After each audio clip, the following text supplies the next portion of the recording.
former prisoner and inmate.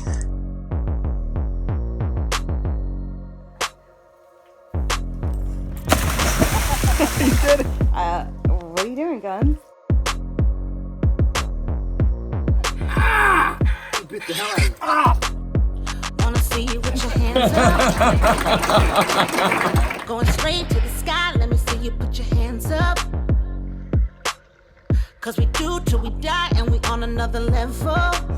I'm at New York City. To the first we goodbye, got a piece of the pie. Told you once, told you twice that we only got one life. On the way to achieve success after prison, and he's going to share his story with us right now. Diamond shine, best at night. You wear yours, I'll wear mine. Go dumb. What's up? So, I gotta apologize. It's been a while since I made and posted a video. Just been very, very busy. I was sitting downstairs now working on my book. I get in the zone, 5 hours go by. Releasing 2 books this year. One's a political thriller called Blindsight 2030. The other one's Snowman Chronicles about some cocaine smugglers. I also started a publishing company called White Pine Publishing Consultants. It's keeping me very busy. And I have a documentary in the works and a scripted TV series. So I'm just blasted with work and trying to survive life and enjoy myself while I'm doing it. So I apologize for not having a video. But what made me want to post a video was because I recently did James English's show. Go check it out, James English, Anything Goes. Great guy from the UK, big podcaster. Flew me out to New York. We sat down and he interviewed me. And I pretty much told a lot of stories that I've told before. And then what happened is, inevitably, I get the same 2 or 3 or 4 trolls. They go on there and go, he's a liar, he's lying, he's making this up, he can't prove it. It's super absurd. And really what I wanted to do is just, go back and tell a couple stories about my life. For the people who came from there to, maybe check out my channel, because, I got a lot of old ones. They're all kind of drowned out on hunting and fishing videos that I have there, and they don't even know, about these other stories. So I mean, you know what? I'm going to tell some of these stories and get them out there for people to listen to and enjoy. Some of them are crazier than others. And, just to address some of the absurdity, it's like, the ones that call me, like, what is so remarkable about my life that's so unbelievable? I tell these stories, they're not really that, crazy or remarkable. The fact that I knew a few old mob guys, which I grew up around, it's pretty easy to, it's pretty easy. I'm not going to get into depth about it, but my grandfather was Peter Paul Tocco. His cousin was Jack Tocco, who's the boss of the mafia. They lived 3 blocks away. They were about the same age. They grew up together, went to school together, did everything. And so all their cousins and every uncles in it, they all knew each other, grew up together, so they're close. I lived with my grandparents for 11 years.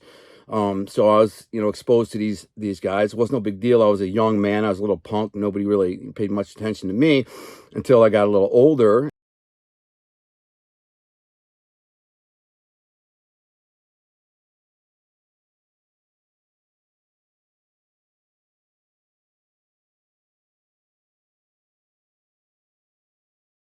And I was getting in a lot of trouble by the time I was, I'm going to tell you a good story though. I'm going to tell you a story about how I got in trouble with a major mob player for scabbing his poker games, players for my own game, which he wasn't too happy about, but it was the whole evolution of it. It was kind of funny and entertaining and, but it all worked out. So yeah, I was around these dudes all my life, and I was introduced to them. This is your Uncle Tony. This is you who I have. Just, when you're a kid, you don't pay attention to, and especially if you grow up around them, they're really nothing, And then of course, as I got in my teens, I was aware of the mafia and who they were and what they were. And my Uncle Pete, who was a little bit older than me, not that much older than me, he kind of schooled me to who's who and what's what, and kind of taught me about the family and things like that. But I really still didn't care. I didn't get into it. I was more just thug life, I started selling weed and, I caught a lot of felonies and was in a lot of trouble as a young man. And I think that's why a couple of these old mob guys, kept their eye on me a little bit. Because they talked to my grandpa all the time and my grandmother and my mother. And of course, their kids were friends with my mother and uncles and all kind of a tight family. That's another thing that baffles me. It's like people who don't know about how tight like a Sicilian community is. It's mind-boggling. It's just mind-boggling to me. Like my family was super close. All these families were. Everybody talked. Everybody went to each other's funerals and weddings and baptisms and parties, holiday parties. It never stopped really, and I hated the parties. I didn't want to go to them. I'd rather be hanging out with my homeboys. You know what I'm saying? You got to go to this party. You got to go to this funeral. You got to go to this wedding or anniversary or baptism. But you know, plus every Sunday at church you go and they're all there, and after church everybody kind of hangs out talking in Sicilian for 20, 30 minutes, and then they come to the house, and this is what kind of desensitized me to mafia. I didn't really pay much attention to it. You know, I was busy doing my own thing. I started doing a lot of crazy shit when I was thinking about this story earlier, and I got to thinking about this dude. I'm not gonna say his last name. I don't even know if he's alive. I'd be surprised if he was. His name was Mike. He was kind of a crazy dude. I remember he sold me a gold ring that was fake. And I'll get it. This is gonna all lead to a story, but he sold me this gold ring that was fake. I started selling weed when I was, 14, 15 years old. And all these little stories, like anybody who knows me from the neighborhood will tell you, yeah, he sold weed. He was a tough guy. He liked to fight, always in trouble, whatever. No big deal. It's not remarkable. A lot of guys like me, I don't think there's anything that remarkable other than the fact how the evolution led me up to prison for 13 years, where then I met my wife. It's just kind of remarkable. And I wrote all these novels and whatever. But, I remember this dude, his name was Mike. Early on, when I first met him, he told me that he had some black dude. This is where I'm going. I remember the story now. He had some black dude in the ghetto who would buy some weed from me, right? So I sold weed. We jumped in this guy's Jeep, right? And we went down to this ghetto in the hood, right? And we go in this crack house, basically. And so I go upstairs, and this guy's got like 200 rocks in these little plastic things, baggies on the table, right? And he's trying to trade me crack for weed. And I'm like, I don't smoke crack, and I don't know anyone who does.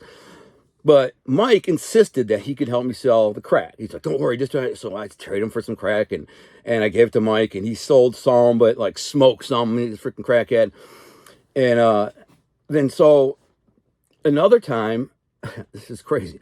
So shortly after that, Mike convinces me. This is the time. I guess I'm trying to establish the type of kid I was. So the things that I'm talking about don't seem all that out of character, right? So Mike said, the guy's name is Jojo, the black dude in the hood, the crack dealer. He said, we can rob him easy. Now, I got a sawed-off shotgun, right? Double barrel sawed-off shotgun. I sawed it off myself. It's an old shotgun. And I bought it from somebody for like a bag of weed, like an 1/8 ounce of weed. Then I sawed it off and, made a little pistol grip for it. And I needed to carry it. I thought it was gangster, right? So I stick it under the seat of this car, and we're going to go rob this crack dealer. That's the plan. We got zip ties. He had the zip ties.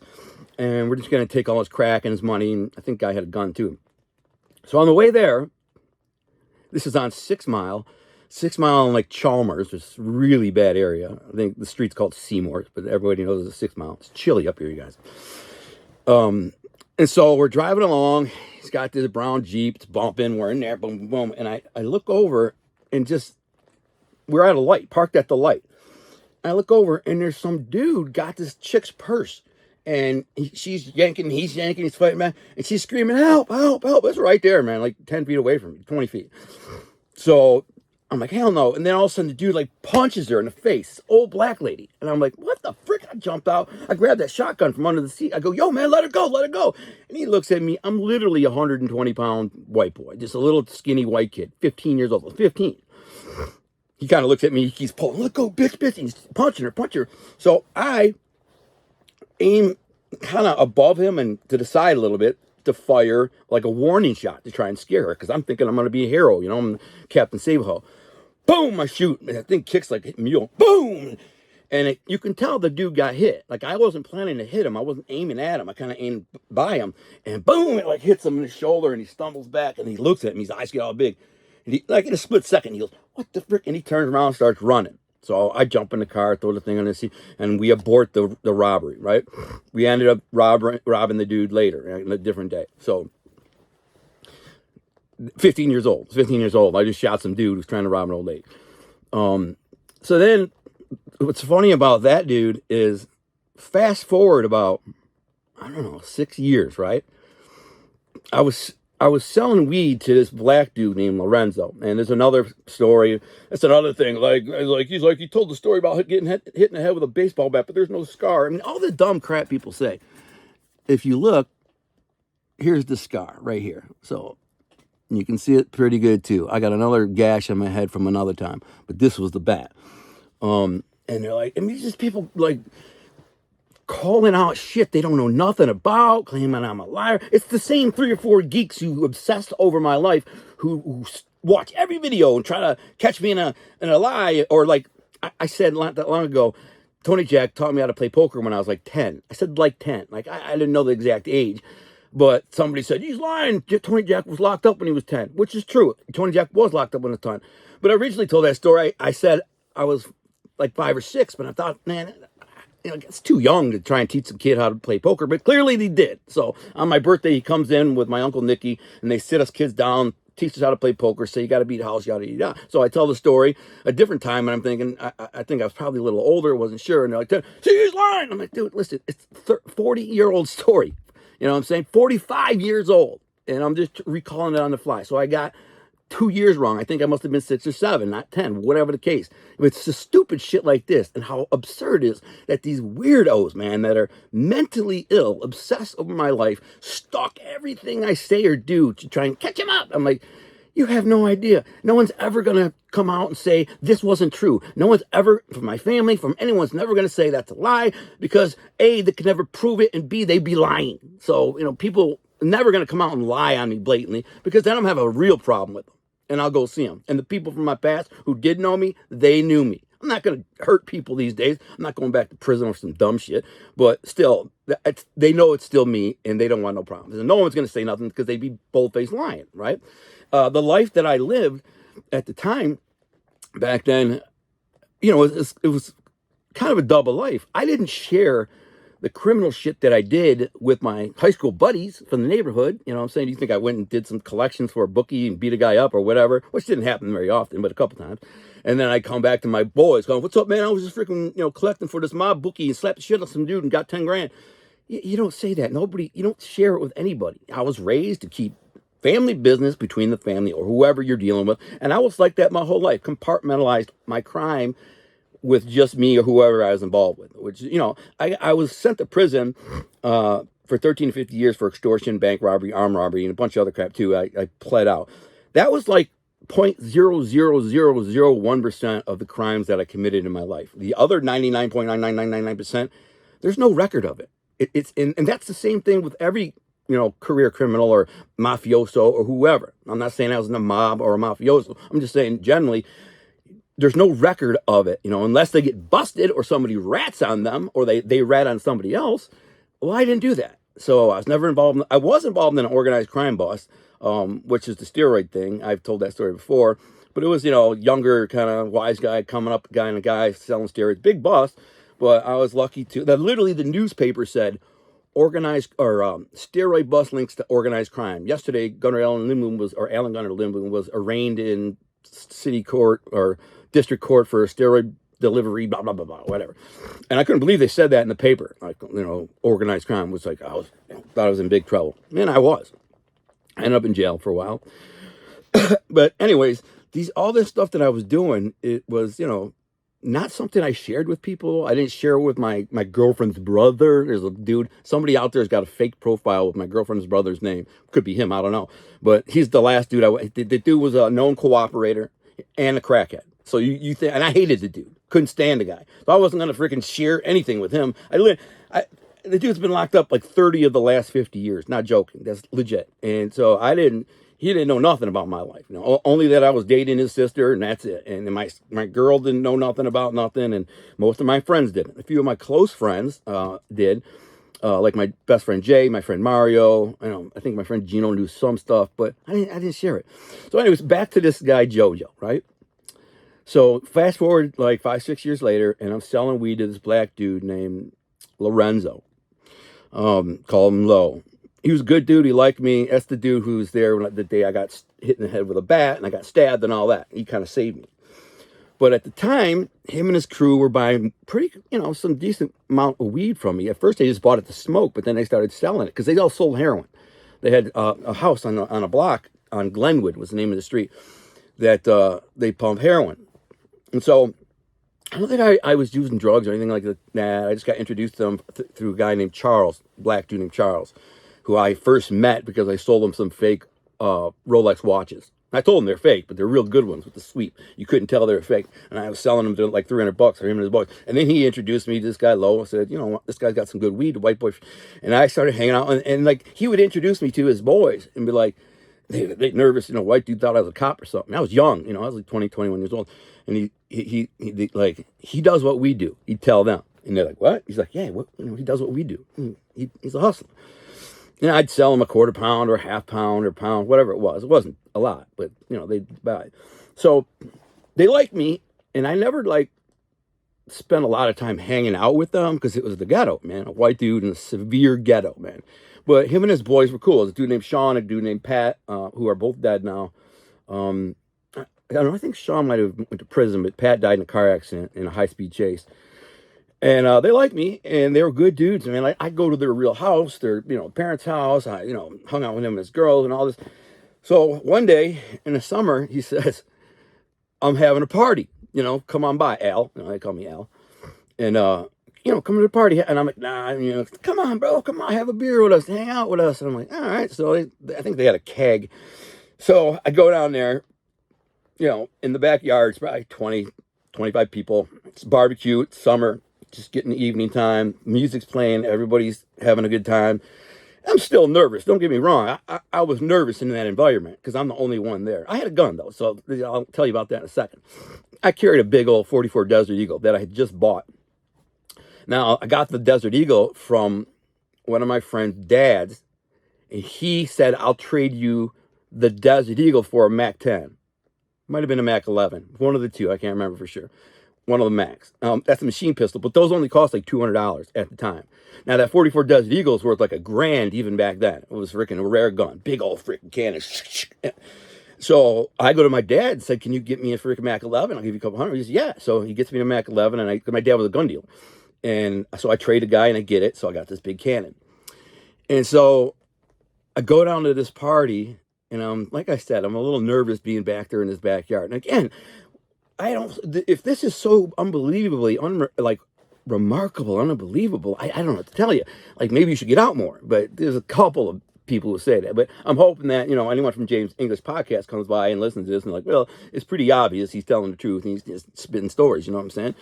It's not like it's ridiculous, you know, the detail I can give you from these stories.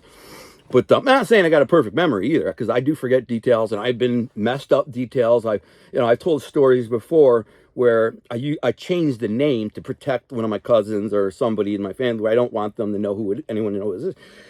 And then I tell the story 5 years later and don't remember what names I changed it to, right? Or there may be a little bit of nuance to the story I changed. And I'll tell you years later. And these geeks will literally go back and get a clip and go, look, here he says his name was Tony, but here he says his name was Frankie. And I'm like, dude, you're insane, man. You know, and there's a couple kind of confusing stories where, you know, like there was a series of calls and things that I did, and I kind of messed up the sequence, but ultimately the result was exactly the same, and it always is every time I tell a story. So I'm in this backyard drinking a couple of beers. I wasn't a big drinker. I think I smoked a blunt with these guys, chilling. And all of a sudden, this dude pulls up on a go-kart, like a freaking badass little go-kart. Had like a little whale wing on the back, like a little spoiler fin, whatever on the back. And he's driving around, and he pulls up. He gets off the go-kart and comes walking up. It's JoJo, the crack dealer from like 5-6 years earlier when I robbed him. But now I'm all grown up. I'm like big, buff. I was, you know, by this point I was like 215-pound bodybuilder, all ripped up. The last time he saw me, I was like 120 pounds, this little skinny freaking kid with a big gold chain. He doesn't recognize me. I don't think he would. But I know it's him because he's got a speech impediment. It looks like him, by the way. And he's got a speech impediment. I don't know what was wrong with him, but he had some kind of speech impediment. I could not barely understand it. So I know it's him, but he's covered in gold chains, and he's still a crack dealer because he's got all these rings and gold and chains. He's blinged the F out. So Lo says, hey, yo, what's up, JoJo? Let me drive that go-kart. And so he says, yeah, let's these guys start driving it. And I say to him something like, you know, where'd you get the go-kart? He's like, I just bought it from some fiend. I'm like, how much you pay? He's like, $120. I'm like, that's a good deal, man. Thing's badass. So I drive, and I say, can I drive it? Keep in mind, I'm a little bit buzzed, and I don't know, maybe feeling a little cocky, I guess. So I get in this go-kart. So Lorenzo's house was like 2 houses off the corner. At the corner, I think it's McQuarrie or Queens. I can't remember the little side street that cuts the street, right? There's like a intersection right there, but it's in the hood, in the middle of nowhere. So I drive down there and I start doing donuts. They trying to burn the tires and donuts. Something, for whatever dumbass reason, I pulled out my gun and just I'm driving, I'm going, boom, boom, this big 44 cannon. And it's just, kaboom, kaboom, kaboom. I'm in the hood, so it's not like it's that, crazy. But all those dudes were like, yo, Al, chill out, brother. They're laughing like, this crazy ass white boy, man. Come on, man, chill out.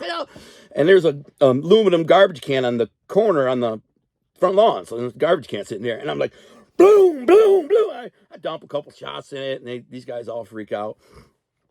Anyways, that was somehow when I was trying to remember the story, I remembered that story, and I thought I'd share it because it's funny. But just to kind of give you an idea. But anyways, back to, this is all leading to somewhere where I actually scabbed these poker players from a mob dude and got in trouble. But that dude, Mike, who I originally went down there and he saw me shoot the black dude who was robbing an old lady, he's the one who sold me a gold ring a few years later, maybe 3 years later. And by this point, I'm like a big kind of getting big, ripped up. I did a couple bodybuilding shows. I was kind of a known tough guy. I wasn't when I was hanging around him at 15. I was just a skinny little kid. I mean, I'm still a fighter and tough for my age, but I was known as a no tough guy. But now I kind of am known for that. And so he sells me this gold ring. He's got the balls. But this is when I was just kind of coming up. When he sold it to me, I was probably like 17. So I was just starting to work out. It's about the time I got busted for selling steroids. Now, my uncle and his buddy owned a pawn shop, right? And so I learned a lot about gold. Plus, I sold weed and traded weed for gold all the time. So I really learned about gold. I mean, all the different carats, how you can tell if it's real. And a lot of people don't know this, but you can make a fake gold ring feel like the weight of gold and look like the weight of gold if you mix it with the right brass and bronze and whatever they do. So this dude shines up this ring, comes to me. It's got a couple big diamonds in it, which I'm sure are fake. And he wants to trade me this big ring for this gold diamond cut rope chain that I got, which was a big chain. It probably weighed 45, 50 grams. So it was not a lightweight chain. I had a custom, like my name initials, AL, and a plate, just an L. Had that on there. But I had so much gold. I had a bunch of chains. I had big, fat, hollow ones, and I had tons of gold. So he said to me, I'll trade you this ring for that solid rope, diamond cut. I said, okay, bet. I'm looking at it, stamp 14K Italy, it's legit. And he's like, the diamonds, I'm not sure if they're real, but I'm like, probably not, but whatever, you know what I'm saying? So I give him the chain, whatever. I put it on my finger. I got, this badass ring. Boom. Within 2 days, it's turning my finger green. And, I go to his house. I'm going to want to beat this mother. I get my chain back or whatever. But his mom said, he don't live here anymore. It was a girl. I don't talk to him because he was a former crackhead. So I'm pissed, and I'm looking for this mother effer, right? So about this time, I had never been, I don't think I had even been busted for selling steroids yet, right? No, I had been. No, because this is, so it might have been a few years since I saw him. And anyways, so at the time, this dude, friend of mine, good friend, who's a frickin', tried to rat me out, which is funny because he still tries to friend request me on Facebook and be like, what's up, Al? How you doing, bro? I'm like, dude, like, you forgot you tried to rat me out. You tried to set me up. Now, his brother was a friend of mine. He was a wise guy, too. He was one of the, not two, but whatever. He was one of the 11 guys who were indicted in the 1996 RICO case that indicted the whole upper echelons of the mafia. He was the never 11 guy on the indictment, which is funny because the first day I ever met the expert, the so-called expert, who's a mob expert file reader, I had Frank drive me. I had a book signing. I went for a book signing to the radio station, and I called the expert and said, hey, want to meet me at the radio station? And he walks in, and I got my buddy Frank with me. He drove me. And I said, what's up? The expert, what's up? This is my boy Frank. And he's like, oh, I know Frank. I'm like, frick, you know Frank? So afterwards, you know, it was just two of us. I'm like, how do you know Frank? He's like, oh, he was the number 11 guy. And no, I knew he was indicted. I didn't know he was indicted for that. And I think I was in prison when he went away, or about to be anyways. Then I made my first question out of my mouth is, oh, you know Frank because of that, because he was on this RICO case with all these mob bosses. And he's like, yeah. No. And the same expert who said I had like zero connection to the mafia, I literally introduced him to a dude who was on the RICO case for the mafia the first time I met him. And so I say to him, you must know Mike. I'm not going to say his last name, but there's a pretty heavy-hitting wise guy named Mike B. I'll say that. And I said, oh, you must know Mike B. And he's like, what? Who? No, I don't know Mike. I'm like, how do you know Frank, but not Mike B? Like, he's like, oh, never heard of him. I'm like, dude, Mike was the guy who brought Frank into the game, into the family. And Frank was a loser. He was a freaking schlep rock. He was a dunce. He's a big, tough guy, and he beat some ass. That's how he ended up getting indicted. He extorted some dude and beat some dude up. But he was nobody. But the dude, Mike, was kind of a somebody. And I thought to myself, how does this guy call himself an expert, and he don't even know Mike B? And then I remembered, well, he doesn't know anything that's not in a file or a court document. How would he? People aren't talking to him and sharing the stuff with him. So I thought it was kind of funny. And I got a little history with the Mike B too. I stole 11 pounds of weed from one of his weed dealers, and then basically said, you know, that dude owed me money, so I took the weed and blah, blah. I lied and said the guy owed me money, but he didn't. I said, if you got a problem with that, take it up with my Uncle Pete Toko. I'm like, you know my Uncle Pete, right? And he said, yeah. I said, well, he owed us money, so I took the weed in lieu of. And I said, he's like, all right, I'll take it up with him. And he never called or said nothing. But the guy, Mike B, was a kind of a serious player, and he probably still is, for all I know. That's why I'm not going to say his last name. But Frank, the dunce, who was the guy in the indictment, the RICO case indictment, he had a brother, and a brother named Ricky. And he was my boy back in the day when I was young, like 14, 15 years old. But then I stopped hanging around. He was a kleptomaniac, a thief. All he did is steal and scumbag stuff. I think he tried to steal my boat motor out of my garage. I think he stole my moped. I think he broke into my house and stole my dad's gun. My dad's like, where's my gun? The pistol up by his bed. I'm like, I don't know. He says, what's gone? It's missing. You know, so I'm thinking, Ricky, he's a klepto, right? So I don't freaking really like this dude anyways. He was a good looking guy, and all the girls liked him. So he always had money because he steals stuff and sell it. So he always had money to hang out and buy drinks and weed and whatever. But as soon as I got my own weed and my own money, I'm like, I'm gone. I don't want nothing to do with this scumbag. He's just a known scumbag. He's the reason I got expelled from high school, because he stole a leather jacket like this, minus the R thing, and brought it to me and said, I'll trade me a quarter ounce of weed for this jacket. And I'm like, where'd you get it? He didn't steal it, because I knew he stole from school. He is able to break into lockers. I know he'd do it. He'd turn the things back, click, and the dial, and if it went click, he could open it. So I knew what he was doing. He's like, no, this is my brother's. This is Frank's.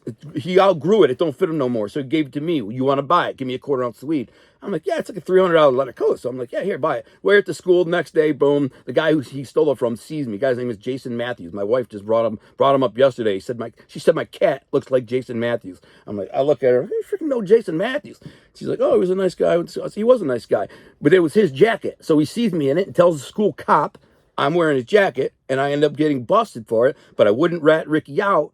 And because I wouldn't rat Ricky out, they charged me with receiving and concealing stolen property and obstruction of justice, or one of those charges like that, where, some kind of falsifying a police report. I said I bought it from some dude on the corner, Anyways, they expelled me indefinitely from school, right? So fast forward about 4, 5 years, 6 years, I get a call from him. I'm managing a health club at the time. Rose Shores Athletic Club, nice place inside Easton Hotel. The Boardwalk Bar is in there, bar and grill, and the athletic club. There's racquetball courts, tanning salon, hair salon, all this nice place. I was in charge of the gym at the time, the health club. I knew the owner. The owner was in debt with my Uncle Pete Toko. He owed him a bunch of freaking money, and so they gave me a job. These stories all blend together. I could go on forever, but his dad owned the place. So he put me in there to steal money, skim from the place, so I could use it to pay off my uncle, which is great because I was skimming double. Like whatever they told me to skim, I double it, take some for me. So I was skimming like $1,000 a week for myself out of the gym. Plus I made about $900 a week on average. I think my salary was like $700, and I make a couple hundred commissions. So it's a great job. I love it. It's one of the only times in my life that I had like I was an abundance of money and I had no problems. I was in trouble with the law and nothing, right? It was a great gig. So you're working at the gym all day. I clock myself in, for 12 hours, be there 3 to work out, leave. I had a bunch of like teenage girls working there, managing the place for me, doing all the bookworking and all the computer stuff. So it was a great gig. But I always brought like a quarter pound of weed with me to work and put it in a locker in a locker room, because people are always calling me for bags of weed, you know what I'm saying? Which is crazy, because there's a bunch of cops who worked out there and a bunch of like judges and prosecutors, and they'd see me and they knew who I was to a degree. They knew, I'm sure they knew who I was. I was nice to them. I like, what's up, Mr. So-and-so or so-and-so and so. And they're like, hey, how you doing, Al? Good. So I get a call, a beep from somebody, and I'd say, hey, listen, I put the money in a locker, the weed in a locker, and say, here's the comm to the lock. Go in there, take the weed, leave the money. That way there was no hand-to-hand sale. I was smart enough for that, right? And that's what I did all day, I remember one time I had a duffel bag full of weed. It was only like a pound of weed. And I told the girl in the hair salon, watch this duffel bag for me. And for some reason, I was like a little nervous at the time. And I said, don't open it or whatever. And then at some point she goes, whose duffel bag is this? She forgot it was mine. She opens it up and there's a big pound of weed in there. She called me down. Oh my God, what is this? Oh my God, it's the most weed I've ever seen. I'm like, relax. It's not that much. Just chill. Just don't let nobody go near it. Keep it there. She was cool. So I get a call from that dude, Ricky. And he says he wants to buy a bag. I said, all right, cool. I tell him to play. Just come up here, go in the locker, get it, leave the money. So he comes up there and he says, I need another bag. And I'm like, what do you mean? And he's like, oh, my guy I work with is in the car. He wants a bag too. So I said, all right, hold on here. And I go in the locker room and I just put like another eighth of weed. They each wanted an eighth. So I put a quarter in one bag and I walk back and I hand it to him. I say, here, George, just split it with the dude. And he goes, oh man, well, he's got the money in the car. Now I'm thinking, this don't look good. Something's up with this. Something's shady. It don't feel right. I'm starting to get nervous. I know this dude's suspect. So I do walk outside. The guy's parked right out in front. Ricky had his car, a Mustang, parked right out front. I get in the car and the dude's in the back seat. He's like a longer haired dude with a camouflage jacket. And he looks about 30, right? Now he's older than us. We're like 21. And I say to the dude, Ricky says you got the money he owes me? And he looks at Ricky and them kind of make eye contact. I said, yeah. And he kind of looks at me. He goes, oh, I was trying to get something from, And I said, I don't know anything about that. But he said, you got the money you owe me. He owes me. And I hand him my hand. So he hands me the money and I leave. They know I make them. 2 hours later, I get a beep from that dude. He says, hey, man, I sold that bag, man. Can I get another one and some good weed? I said, who is this? He tells me, it's Ricky's work buddy. I said, I don't know you, bro. I don't know what the F you're talking about. You got the wrong guy. Click, and I hung up. So fast forward a couple of months, and I'm driving down the street with my boy. He's got a badass Jeep Sahara pimped out, gold rims. It was like a beige, it's like kind of a green, olive green, gold. Thing's badass. Kickers are bumping. Riding along, I look over, and I see a white Corvette pull up next to me. And it's that dude, Mike, who got me for the ring, a couple years earlier. So he doesn't know. Maybe he knows I'm looking for him to beat his ass or whatever, but he don't know for sure. So I rolled the window. I said, yo, Mike. He rolls the window. He's like, oh, what's up, Al, man? Listen, man, I got something to tell you about. I said, no, pull over. He's like, I can't, man. I'm late for work. He had his girlfriend in the car. I'm late for work, man. I got to go. You're taking your girlfriend to work? He's like, oh, no, she's going to take my car. I said, yeah, just pull over, man. I'll holler at you. I got to go, but I want to tell you something, man. Ricky's suspect. He's trying to set you up. Ricky's suspect. Which is the reason he told me that, which is the reason why I didn't beat his ass. He's like, I gotta go, but Ricky's trying to set you up. Be careful, man, be careful. So he peels off in his vet. It's a white vet. Not long after that, like a month later, I pull up at my boy Jimmy's house. Jimmy Bolin. It was his cousin is the first one to put me in the weed game when I was like 14, 15. Well, I started buying weed from him when I was like 14. Didn't get in the game until I was like 15. So I pull up and I block in the vet's parked in the driveway. So I'm like, yeah, I got this motherfucker. Now he can't get out. So I come walking up and he's sitting in the car with his girlfriend parked in the driveway. And I reach in and he's got like 5 gold chains on, bunch of them. I reach in the car and I grab his chain, snap them all off his neck. Bang, mother effer. I'm like, you sold me that fake ass ring. He's like, oh, I didn't know it was fake. You lying mother effer, bro. You know exactly what you did. I said, I should beat your ass. I grabbed it with my left hand so I could leave my right hand free because I was going to freaking mollywop his ass. But I thought about how he said, yo, Ricky's trying to set you up. He tried to save me. So I kind of was like, I said, I should beat your ass, mother effer. But since you looked out for me with Ricky, I said, I'm going to let you go. But I'm taking these chains. And he goes, come on, man. One of them chains my grandma gave me and blah, blah, blah. I said, I should beat your ass. Sell me a fake gold ring. All these chains combined aren't worth the one chain you got me for, mother effer. I should knock your teeth out.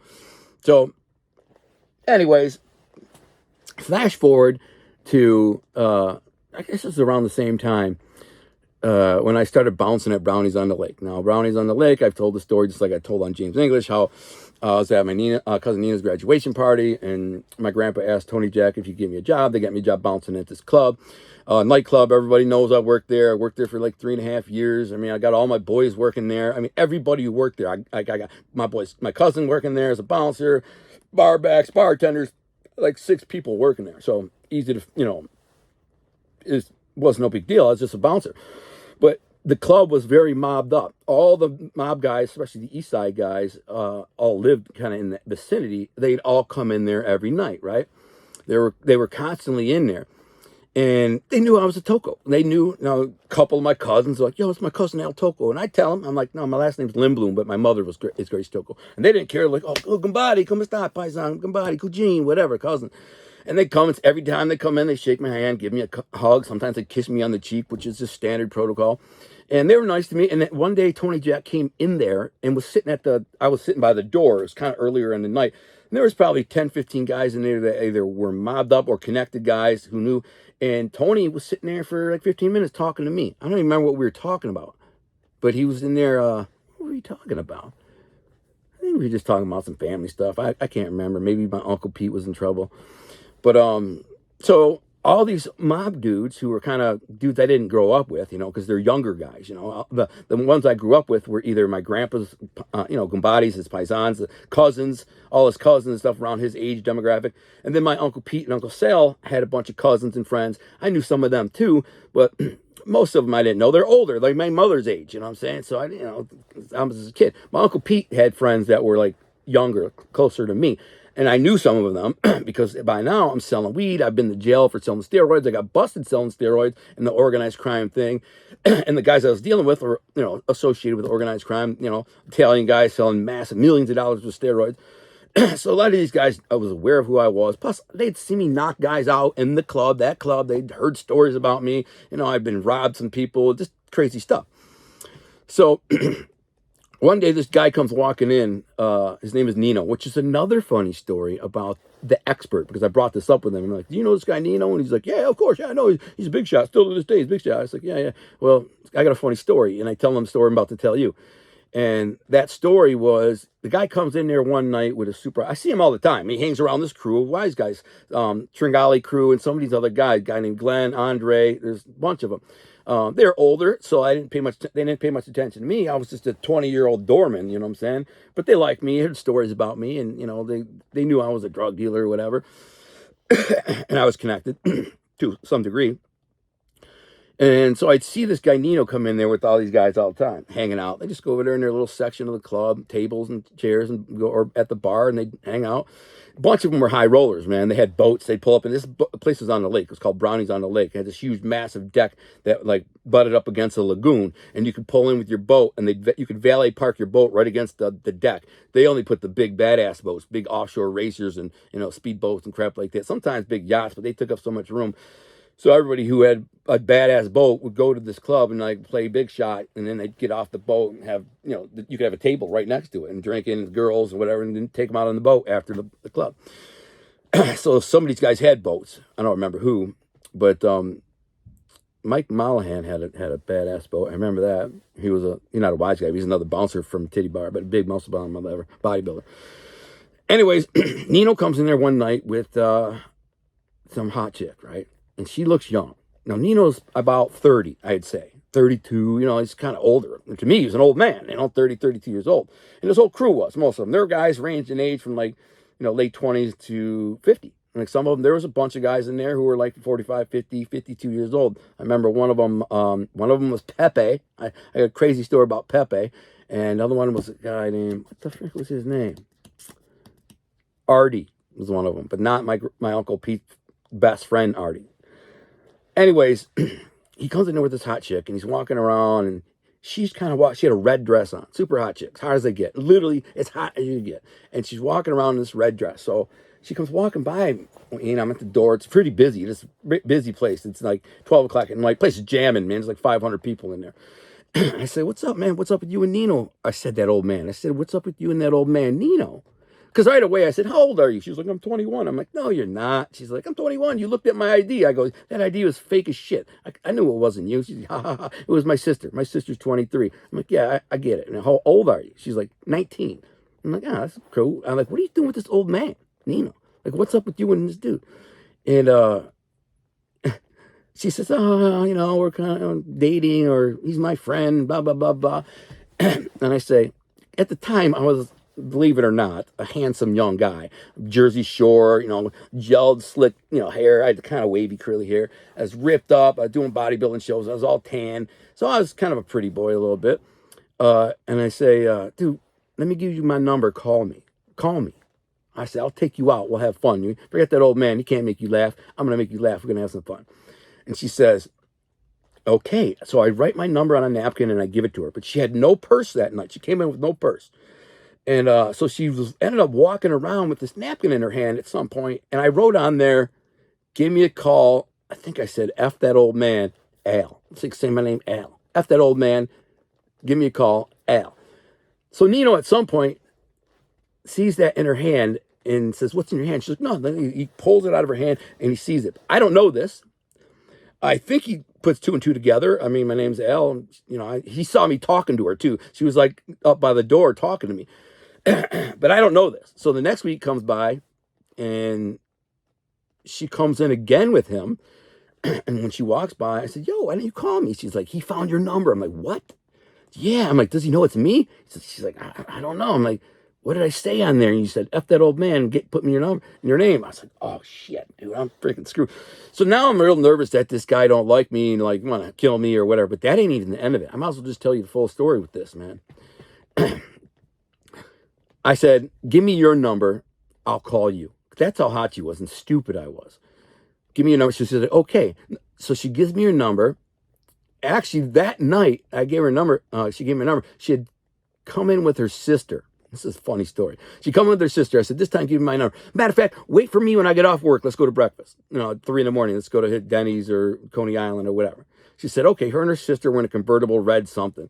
And I said, "Just wait for me in the parking lot. I'll help clean up. Then I'll follow you on my motorcycle. I had a Ninja, a crotch rocket." So we're going down 9 Mile, heading to go to breakfast somewhere. I think Denny's on Grossbeck. And I'm trying to show off. So I go ripping by him doing a wheelie. And here comes a cop. It just did it right when a cop's coming down 9 Mile, right? Now, I am known in this neighborhood. My Ninja is like a chartreuse, lime green and white Ninja. It's very distinct. They had custom paint on it. White rims, white seat, tinted shield. I mean, and the cop sees me. He spins around. I knew. I'm like, dude, I'm screwed. I don't even think I have a license, to be honest with you. I'm probably suspended. So I pull in, and the girls pull in too, but they go down they pull in a little ways away, 50 yards away, maybe not that yard, 30 yards away. And I go to the cop. I said, "Listen, man, that was a dumb move. I'm being a knucklehead. I just got off work at Brownie's." I showed him my shirt. Well, at first I didn't. I said, "I just got off work. I work at Brownie's. I'm just going to breakfast with these girls. That was a stupid thing, trying to show off." And he goes, "You work at Brownie's?" And I'm like, "Yeah." And I show him my shirt. It says, "Security, Brownie's on the lake." He's like, "Where are the girls?" I told him, "These girls are waiting for me, man. We're going to breakfast. Just met them, these hotties." And he looks over and he looks at me. He says to the girls, "You waiting on him?" And they're like, "Yeah." They're in the convertible. He looks at me. He goes, "Dude, stop being a freaking knucklehead. Slow the F down, bro. If I see you doing that again, I'm taking you to jail." I said, "Okay, cool. Thanks, man. My bad." Boom. So then, like a week later, that girl, we went to breakfast, no big deal. A week later, the girl calls me and says, "Listen, I'm house setting Nino's house. Come on, you want to come over?" It's literally like 2 blocks from where I live. And I'm like, "Where is he?" He's in Florida for 4 days or something like that. And I'm like, "You got to be kidding me." So, what an idiot, man. So I go over there and I hang out with the girl all weekend. I mean, at this dude's house, eating his food, wearing his robe, blah, blah, blah, blah, blah. Like, What an idiot, dude. A complete idiot. Could have got myself killed, but idiot. And so fast forward now, this is where I'm going with all this. One day, Tony calls me and says, meet me at Dimitri's, which is funny because right where I got pulled over by the cops with them girls was where I was. I was Dimitri's. That's when I pulled over. So he says, meet me at Dimitri's. So I go up to Dimitri's. I'm like, what's up? He's like, listen, man, I need you to work security at a poker game for me. I'm like, okay, like, what's it pay? He's like, I'll give you $200. I'm like, for how long? He's like, it'll go all night till there's one winner. So, you know, there'd be like 5 guys, they're all in till there's a one winner and we leave. He's like, they can get a little heated and, you know, they're probably going to be using drugs, you know, getting high, coke, whatever, drinking. So just make sure they stay cool and let them know if they start getting out of line that it's my game. This is Tony Jack's game. So he said, make sure they know it's Tony Jack's game, you know, out of respect. So I said, yeah, it's easy. Where's that? And he gives me the address, writes it down or whatever to the place. And it's a strip club on the west side. I don't remember which one it was, which is, I have no idea. I can't remember. It was a strip club on the west side. There's a bunch of them. I'm not a west side guy. I'm an east side guy. If it was the east side, I could tell you exactly where it was. I've run poker games in the basement of Players, Tycoons, these other strip clubs. But this was the west side. So he says, when you get there, ask for Nino and tell him you're there to work, you know, work the game. I said right away, I was like, in my mind, I was like, I wonder if it's the same Nino. I hope it isn't. I hope it isn't. Because I know the guy don't like me. He's coming in every week, and it's none of it was probably in my head. I was paranoid, probably paranoid. The guy might have known nothing, all right, and had no idea that I was the L that had her gave her number. I don't know. But in my mind, he knew that I freaking slept with his girl in his house and all this crap. So I'm kind of freaking out. And I see him in the club all the time. Him and his boys would come in, you know, 2-3 times a week when I'm working. And I'm paranoid. So then Tony says, go out there and play poker or work the poker game security. So there was another dude there named Tommy. Not Big Tommy. It's a whole different Tommy who's a big bouncer at a strip club too, but a different Tommy. And he says, I show up and I'm like, yo, I need to see Nino. I'm here to work the game. And he's like, yeah, I know who you are. They told us you were coming, you know.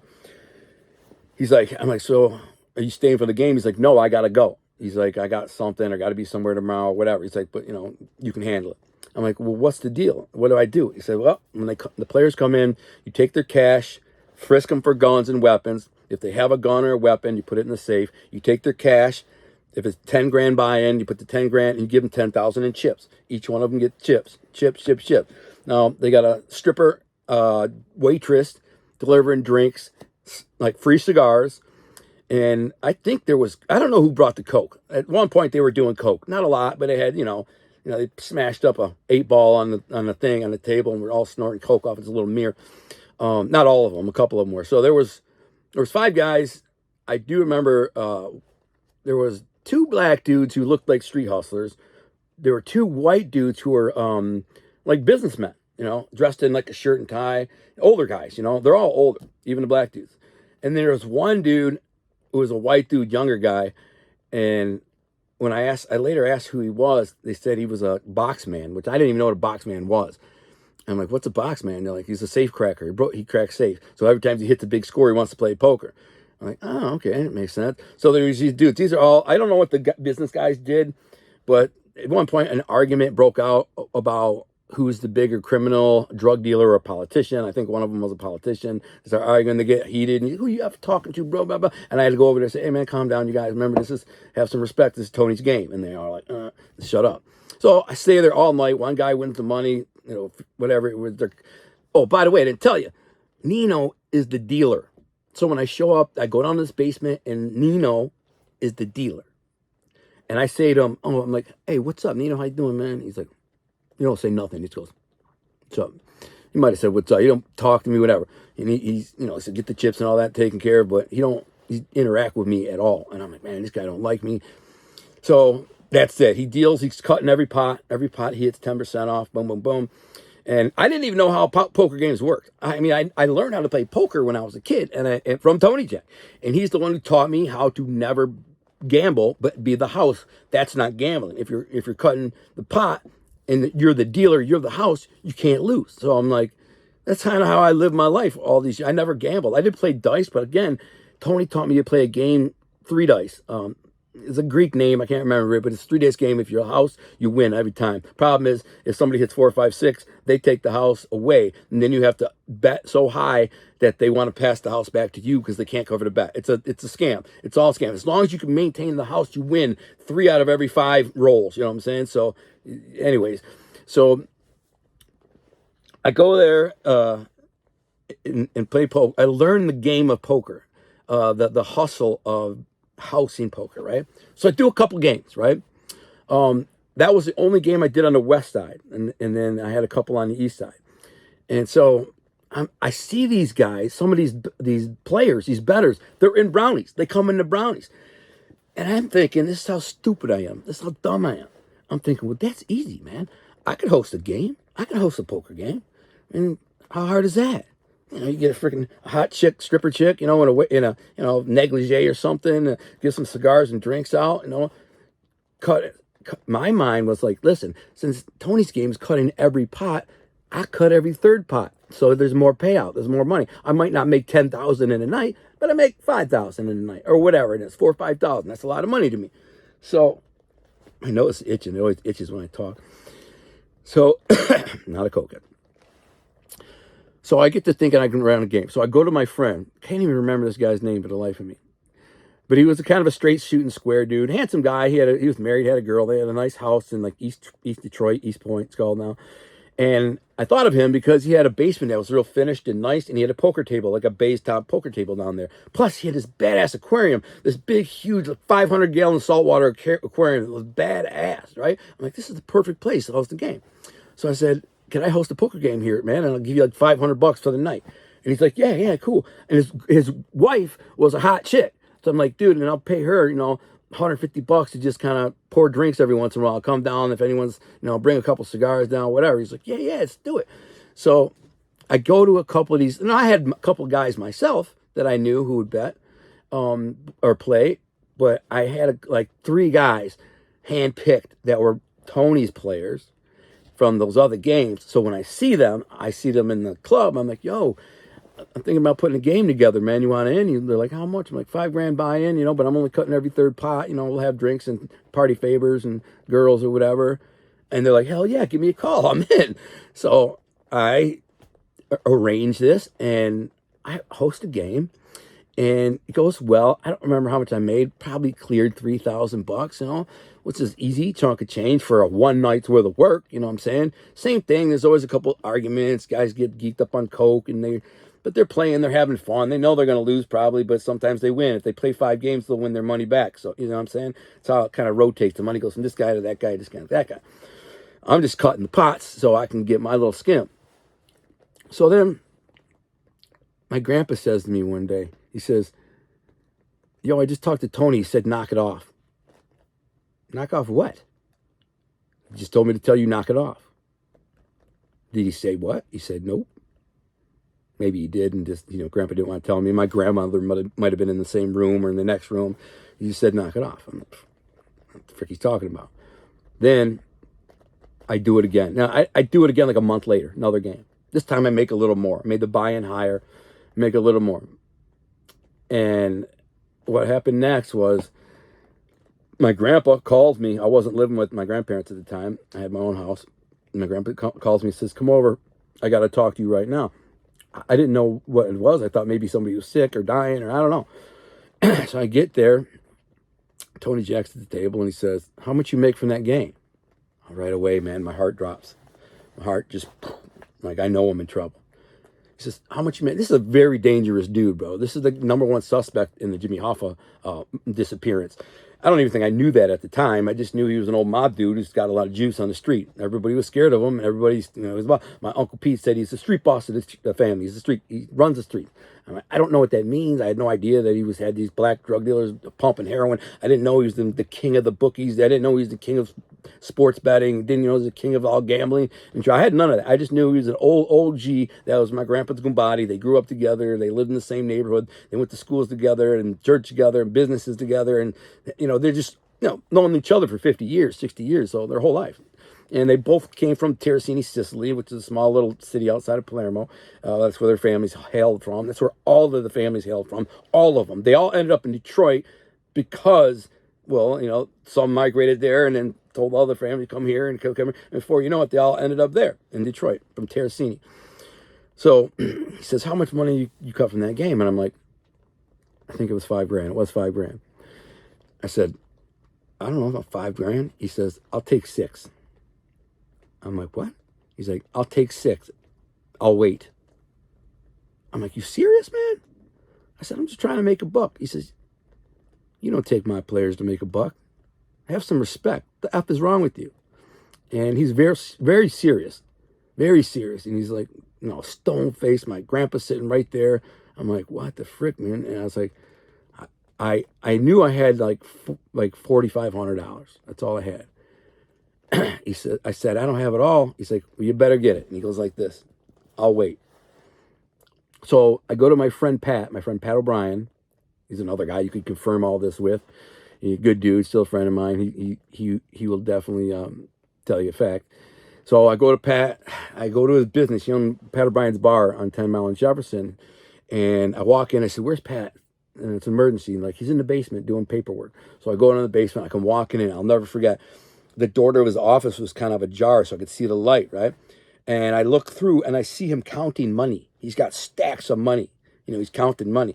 And I push the door open. He's like, what the frick, man? You scared the shit out of me, bro. And he's got, the safe is open, and he's counting money. And he's got, like, $30,000. I think it was right after they had the St. Patrick's Day party. So they had they have a famous St. Patrick's Day party at that club every year, put a circus tent over the parking lot, and he makes like $30,000. And it was right after that, like a day or two after that. So I said, hey, man, listen, bro, I got an emergency, man. No question, dude. I need to borrow a couple $1,000. And he's like, why? I said, I'm in trouble. I got to get it. I'll pay it back. Just give me a couple days. Don't even worry. He says, all right. So he peels off. I think I needed $1,500. He peels it off. He hands it to me. I said, all right, I'll be back in a couple days. I probably didn't even pay him. I probably never even paid him all back, but that's the kind of scumbag I was. But or maybe I did. He was my boy. I don't think I'd ever screw him over. But I might have and just didn't get to it. He didn't care. So I go back, give him the money, that's that. So, I don't know, probably 2 months go by, and I'm kind of hurting for cash. I don't know what I think this is when my weed plug got busted. This would be about the time that I had this operation called Jane Street on this Jane Street in the hood, where I had this black dude selling a freaking ton of weed for me. Not ton, but like 10 pounds of weed, which was a lot for me at the time. I wasn't no high roller. I had friends that were pumping hundreds of pounds. Chris Trinity and all these guys, massive, huge dealers. But to me, 10 pounds a week was a lot, Even though I wasn't making much from it, I was only making like $100 a pound. So I was only making $1,000. But this dude, D was his name, was diming them all up, and he had like 20 dudes working on the block, up like a mile of road, and they were selling dime bags, good fat ones for $10. So the place was pumping, and I bring him 10 pounds a week, and he pump it, and I make a quick $1,000. So, but what happened is the guy that I was getting it from got busted. Guy named Chuck Thomas. Another theory, you could look that up, the Chuck Thomas bust. It was a big thing, and it sent shockwaves through the freaking weed market. It's just crazy. All these guys that I knew who got weed from him were just like scattered like roaches in daylight, bro. We were all scared that he was in a rat, but he didn't. He ended up getting a big shot lawyer, paid $1 million, got out of it. They caught him with like 2,000 pounds, like a ton, and multiple cases tied to it. Right after that, like 3 other major loads got busted coming into Detroit. I don't know if he ratted. I don't know what happened, but there's all this weed bust. So around the time, I wasn't making a ton of money because of this weed bust. So I went from making, a couple $1,000s a week between, weed, steroids, and my other side hustles to making, only $1,000 or $1,500 a week, and I may have been even using drugs at the time, like pain pills. This is about the time that I broke my knuckle. You see my finger. I got in a fight. I smashed this dude. I broke my knuckle. They gave me pain pills. I liked them. So I'm like, oh, these are great. Next thing I know, I'm eating Perkinans and Vicodins like candy. And this went on for like 9-10 months. And they're expensive, I would spend like freaking $500 a week on these things. And they're not cheap. So I needed some money. And I'm not really being able to hustle the money on the street like I normally would. So I get this bright idea. I'm going to have another poker game. Do the same thing. Same house. Same thing. I think that guy's name was Gary, the guy with the aquarium. Nice guy. I'd love to find him. He was a good dude. I liked him. That aquarium, by the way, busted at one point. He came home and all those fish were on the floor dead and thing had somehow busted. It's 500 gallons all over the floor. He was heartbroken. He had like $30,000 into it. Legit, like thousands of dollars into it. I felt really bad. But so I said, let's have another game. So we have another game. and does good. I make $4 or $5 grand. A couple days later, at some point, one of my players said to either Nino, probably Nino, or Tony, you know, how come you're cutting every pot? I can play a nails game, and he only cuts every third pot. And they were like, Al freaking who? And they'd say, Al. They'd, the bouncer from, whatever, from Brownies. And that's when they put 2 and 2 together. And we're like, you got to be kidding me. Because these guys were playing less and less at these games. The games weren't every week, some play like once a month. So like they found out that I was scabbing their players. And Nino must have freaking flipped out and told Tony. Tony calls my grandpa, bitches him out, or about me. My grandpa calls me in, pulls me aside away from my grandmother and my other family. And he says, listen, Tony said, you got to knock this off. You can't do this. He said, it's disrespectful. And he's really pissed off at you. Pissed off. He's like, and if you keep doing this, there's nothing I can do to help you. You're digging your own hole, is what he said. I'm like, it's not that serious, is it? He's like, it's serious to him. So that's it. Now, at the time, I used to see him or talk to him probably once every couple of weeks, maybe once a month. He'd ask me to meet him at Dimitri's, or he'd come to our house, or I'd see him in the market, or other places, the Eastern Market, where I kind of hung out down there all the time. It's where all the old mob guys hung out. They stopped in to see a couple of my cousins' own businesses down there. I'd go down there, play dice, dice games, play poker, shoot the bullshit, smoke a joint, and just hang out because I had nothing ever to do because I'm a loser. I didn't have a job. So I just go down there, and me and 4 or 5 of my cousins would sit around. And these guys are cousins. Like, I don't even know how they're cousins, but I know, they might be related to my great-grandmother's side of the family. But they're like, oh yeah, we're cousins then, so we all called each other cousins. There a couple of them were like direct cousins, but they weren't first cousins. My first cousins were squares. I only had 2 dudes that are first cousins, and they were squares. They didn't know nothing about nothing. They weren't involved in nothing. They didn't know nothing about that, and God bless them. They shouldn't have. I was a scumbag and a loser. But the other cousins I'm talking about, most of them, they may have a famous mafia name and they play the name up, but they were really nothing but small-time weed dealers. Some of them had, loan shark books, some of them read little sports books, but they weren't gangsters. They didn't carry a gun. They didn't freaking, do any gangster stuff. I carried a gun every day. I was like, hey, what's up, fellas? When I play dice here, I put my gun on the thing. I'm like, Jesus, Dale, you got a freaking gun everywhere you go? I said, yeah, you never know. I might need it, better to have it and not need it than to need it and not have it, They all thought I was crazy as hell. And another time, one of my cousins, Dominic, got into it with some dude from Roseville, big old mother effer, and he came down there to beat his ass. And they're all going, oh, man, this dude's going to beat Donnie's ass when he comes here. Not Donnie, Dominic. And I said, the guy pulls up and he jumps out of his car. He's got like 3 of his boys. He's like, mother effer, man, you did this. Something about a girl. He said, I'm going to beat your ass. He starts walking towards us. I said, no, bro, you're not going to beat his ass. Who the F are you? I said, I'm the guy stopping you from beating his ass. Who the F are you? He's like, F you, mother effer, I'm beating his ass. So I'm just like, wham, hit him in the chin, knock him down, boom. KO. He's on the floor. His boy's looking at me. Then I pull a pistol out and I cock it. Revolver. I said, anybody want to die today? Get his ass out of here. He ain't doing shit. Get the F out of here. They picked him up and they left. So my cousins seen that. They saw me do crazy crap like that. And they all thought I was crazy as shit, which I guess I was, what I'm saying? But at the time, absolutely normal. It was, So, anyways, with the poker games, one day I used to hear from Tony Jack every once in a while, to just do this or that. Nothing major, man. He might say, there was this bookie named Johnny. He'd say, go see Johnny. He's having a problem collecting money. Help him out. Get 10% of what you get. I do that. There's a bunch of bookies, man. There was one named Glenn. I can't even remember their names. I didn't know them, didn't care. I just say, all right, you got a problem collecting money? I'll go get it and get the money. I get the money, keep 10%, I'm out. And then I might not hear from any of them for a year or, a couple of months or whatever. And then once in a while. And then there was one time Tony called me and said, I want this guy put in the hospital. I said, why? And he said he disrespected me. He didn't tell me. I said, what did he do? He said, he just disrespected me. I guess he told the bookie, F Tony, I'm not paying you, whatever. I don't care if it's Tony. So I went and staked out the guy's work and waited for him to come to work at like 8 o'clock in the morning. He owned a business. And I walked over and beat the crap out of him, right? Stole his chain and his wallet. And that's, I did a couple of odd jobs like that. It wasn't like I was this major mob boss or major mob player. But if Tony said, I think he gave me $800 for that. So I said, I did it. And he says, I told him I robbed him and took his chain. He's like, oh, then I owe you nothing. I said, nah. He's like, hey, he pulled out a knot, peeled off 800, gave it to me. He said, good job. He started laughing. At one point, he goes, dude, you remind me of me at your age, man. You remind me of me. I'm like, I don't even know what that means, but, thanks for the money. It was easy to beat this freaking dude's ass. He was a big guy, too, a big burly guy with a beard. I beat his ass so bad he climbed under his Jeep to get away from me like a fat dude. He somehow was able to get under his Jeep, had a little bit of a lifted Jeep Wrangler, and I'm kicking him up. And I think I was even saying, like, Tony sends his regards. Boom, boom, boom, kicking him. This is right in downtown Detroit, by the way. Right downtown where all the big buildings you see.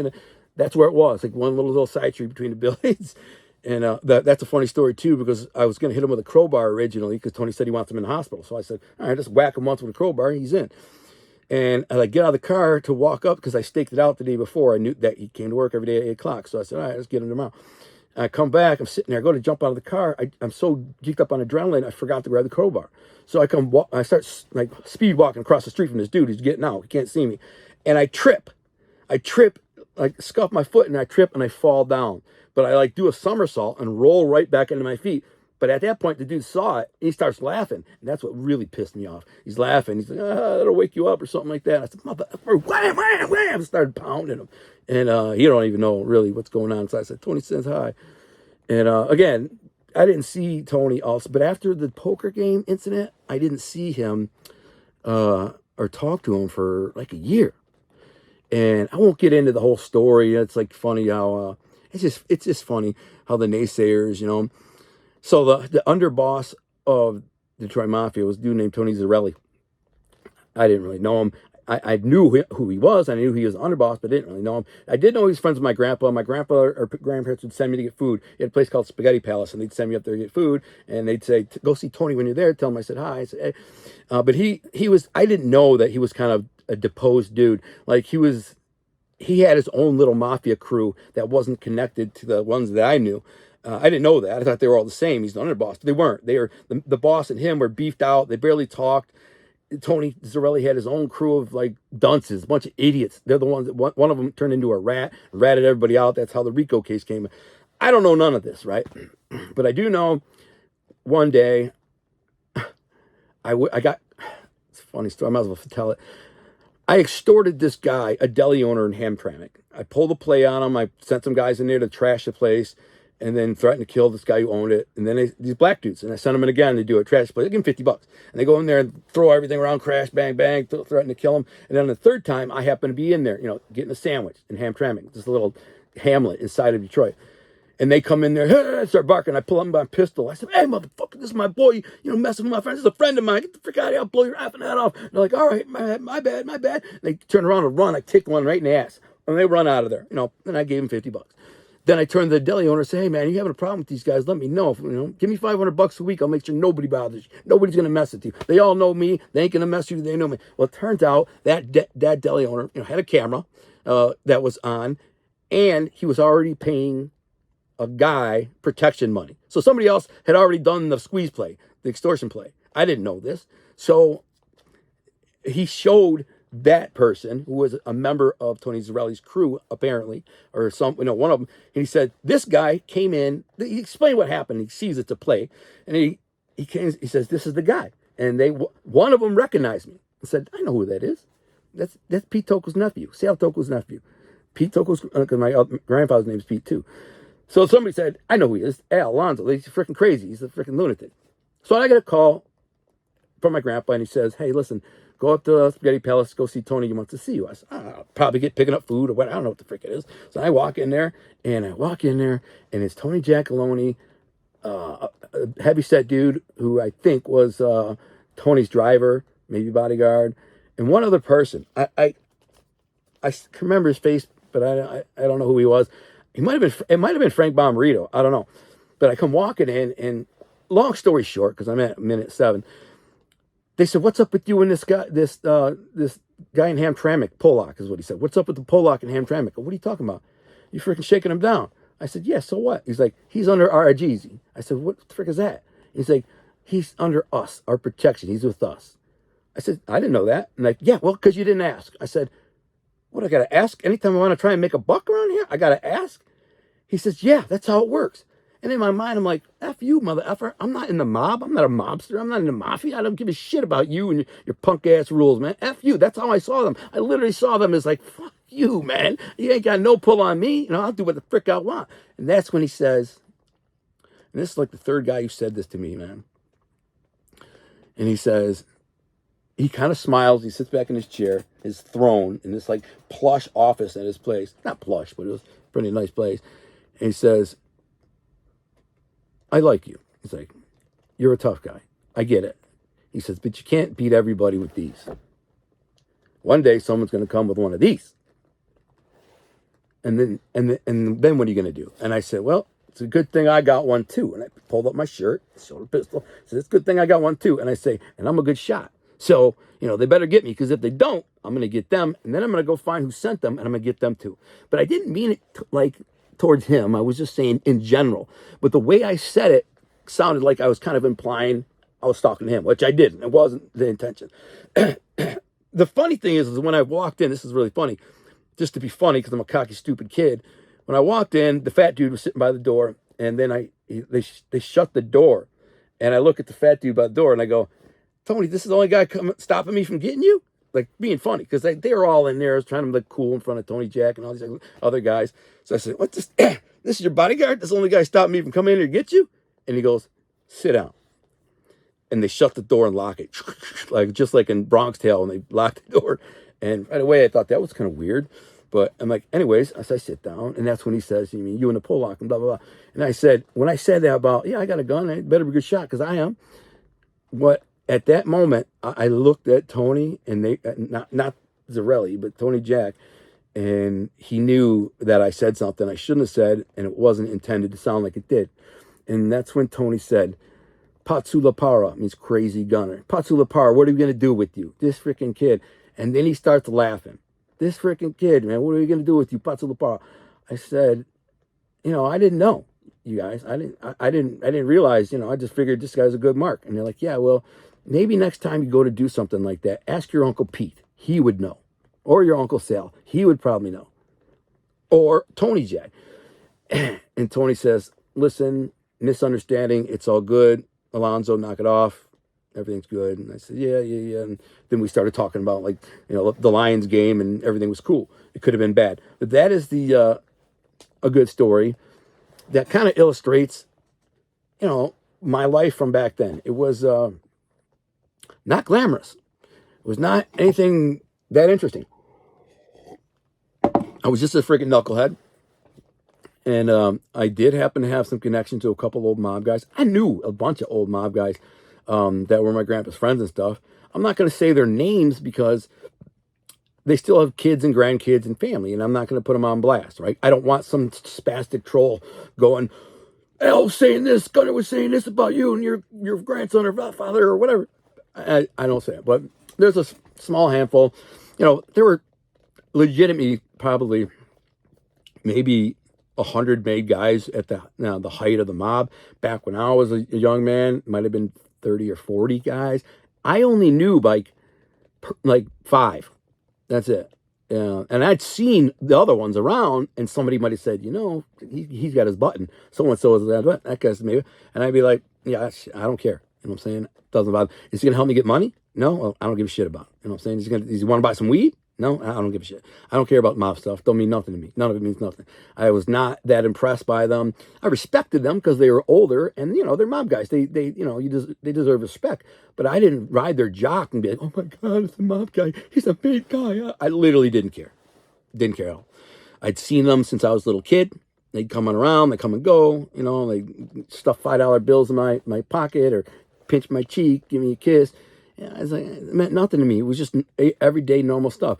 But here's the thing. This is stuff that's not going to be in a court document. It's not going to be in a Fed case.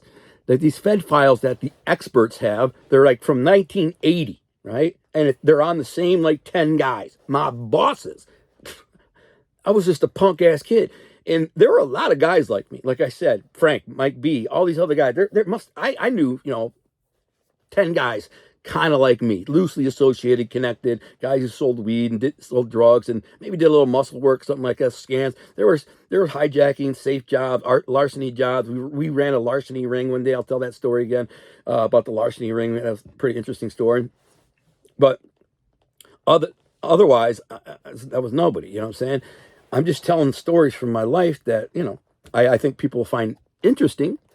But then there's a couple weird spazzes who just constantly, he's lying, he's proving it up.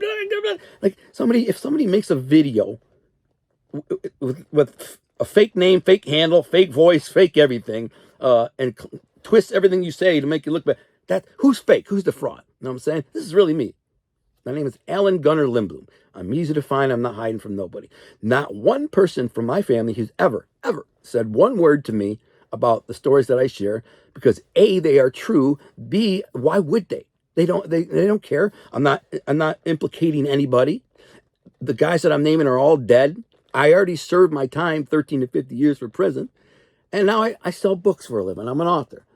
Nobody cares. I was at the Italian festival. That's why I have all these signs and stuff. At the Italian festival, over 2 years in a row, over a 2.5 day festival, I saw dozens, if not hundreds, of mob-tied guys come by my booth, shake my hand. How you doing, Al? Good to see you. Happy to see you home, man. Congratulations on your book and your success. God bless you, man. They buy a shirt, buy my books, right? Happened all the time.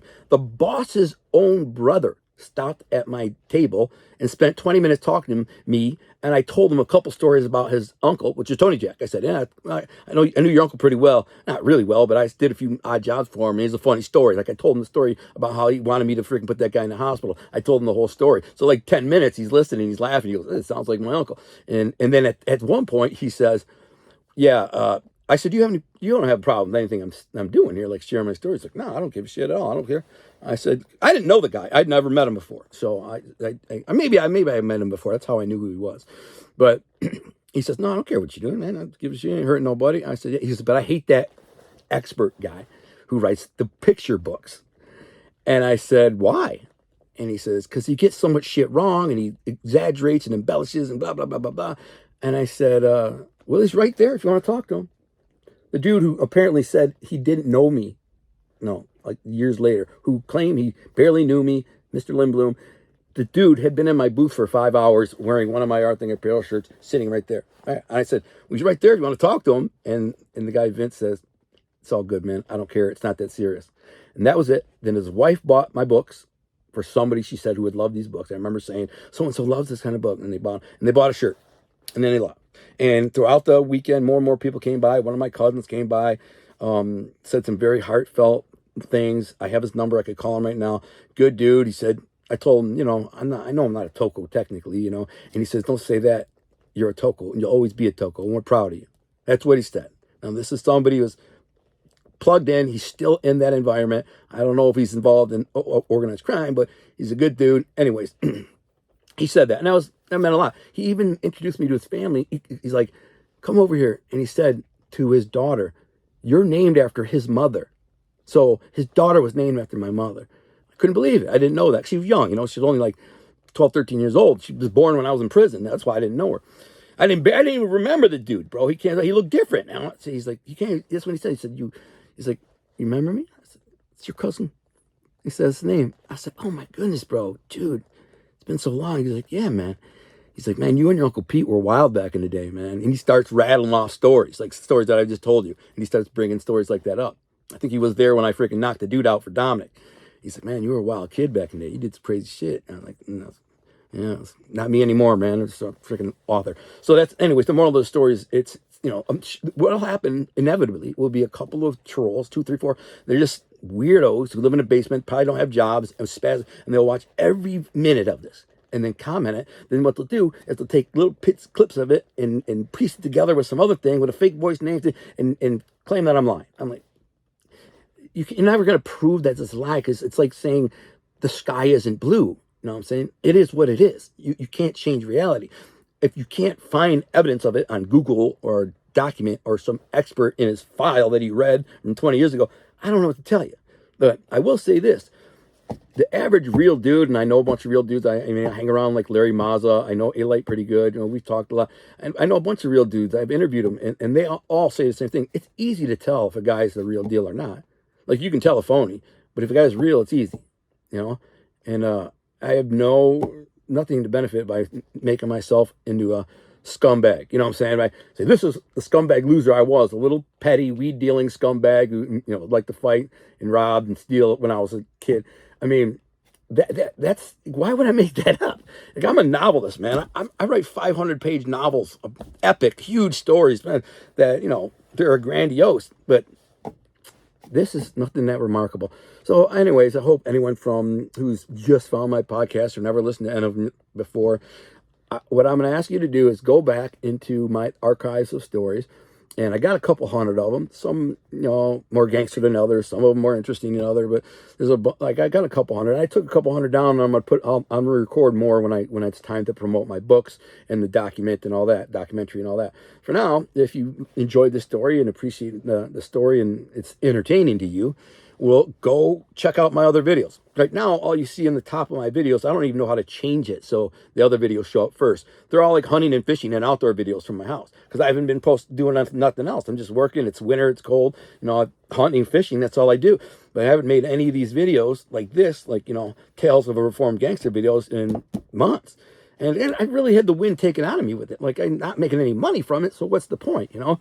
But I do get messages a lot on Instagram and people saying, hey, man, when are you going to drop another video, bro? I love your stories. Some people say, dude, I listen to your stories all day, man. I love them. They're awesome, dude. I'll repeat them, and I've listened to every one like 4 or 5 times. And I'm like, wow, man, that's cool, man. I appreciate that, man. And they're like, yeah, drop some more. I'm like, I'm busy, and it's time and ROI. There's not a lot of ROI on it, but, you know, what the hell? I'll go in because I figured there's going to be some people from James English's show who will come to my channel and look around and say, who's this guy's deal? Plus, if they read some of the comments where they're all going, he's a liar, he's scamming, lying. I'm like, oh, it's embarrassing for them.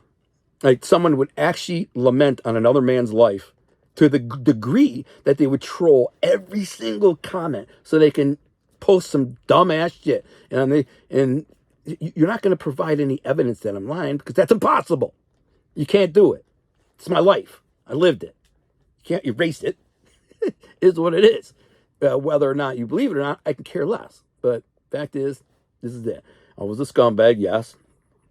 I knew a few old mobsters, yes. Did a few things for them, yes. But besides that, I was just a lunatic kind of criminal. Ended up in prison for 13 years. And what happened next is the really remarkable part. The part that should be so unbelievable is the fact that I said, you know what, I'm done with that. I'm going to clean my life up, be a better person.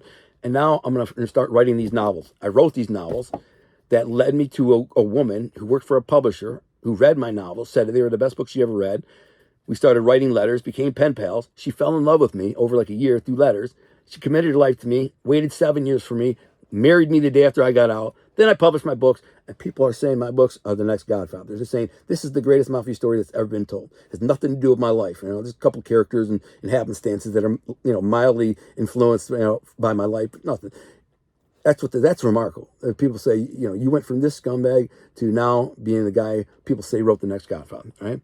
And now I have a documentary, a TV series in the works, new publishing company. I own Art Thing Apparel. Make sure to check out Art Thing Apparel at artthinapparel.com.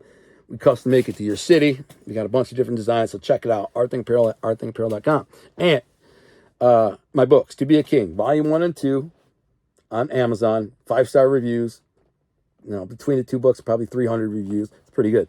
So make sure to check them out. And for now, that's it. I am going to go edit this, an ending on this thing, and then I'll upload it. And hopefully if you enjoy it, it's a whole hour and 22 minutes, so enjoy.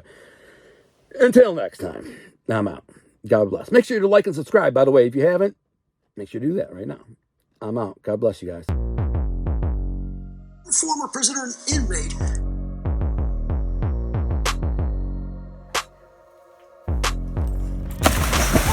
You did it. What are you doing, Guns? You bit the hell out of me. Wanna see you with your hands up. Going straight to the sky, let me see you put your hands up. Cause we do till we die and we on another level. I'm at New York City. To the rest of your body, we get some Told you once, told you twice that we only got one life. On the way to achieve success after prison, and he's going to share his story with us right now. Diamond